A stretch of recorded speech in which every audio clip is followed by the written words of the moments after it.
Hello po! Welcome back to my channel po and Pasko na naman at marami na namang mag-shop online.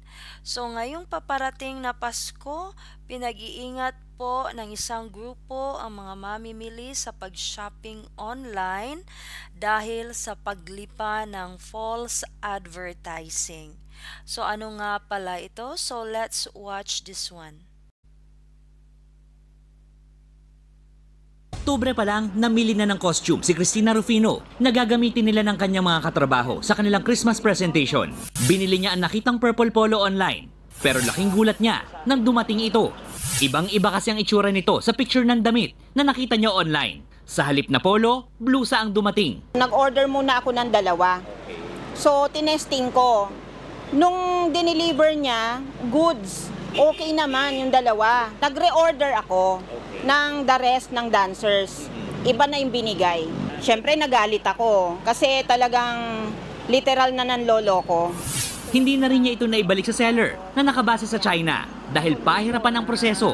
Kung isusoli namin yon, I have to do kung ano yung instructions nila. No? So, hassle on my part pa rin yon. Tapos, kailangan daw hindi nasira yung receipt.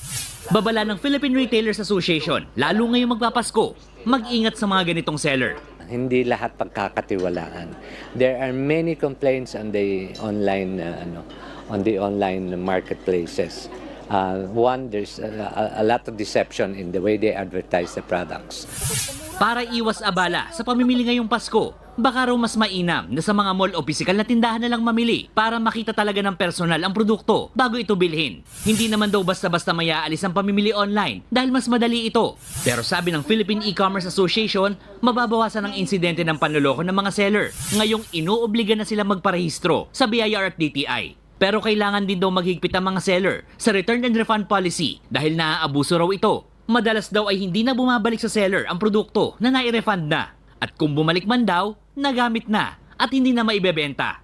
Kung mamimili man daw online, suriin mabuti ang seller, magbasa ng reviews at siguraduhin hindi peke ang mga ito. Maiiwasan din daw ang expectation versus reality fail kung sa live selling bibili dahil may kita rito ang mismong produkto. Ngayong holiday season, siguradong marami ang mamimili at magbebenta. Hindi naman daw may iwasan ng mga problema, kaya payo ng mga otoridad sa publiko, mapa-buyer man o seller, maging maingat sa mga So, yun nga po, no, ang advice kung pwedeng mag-shop na lang sa mga department stores. So, mas mabuti pa yun kaysa online shopping kasi makikita mo yung mga produkto, yung physical talaga. Okay? Kung mag-shop online, so, suriin pong mabuti. So, yun lang po and thank you so much for watching.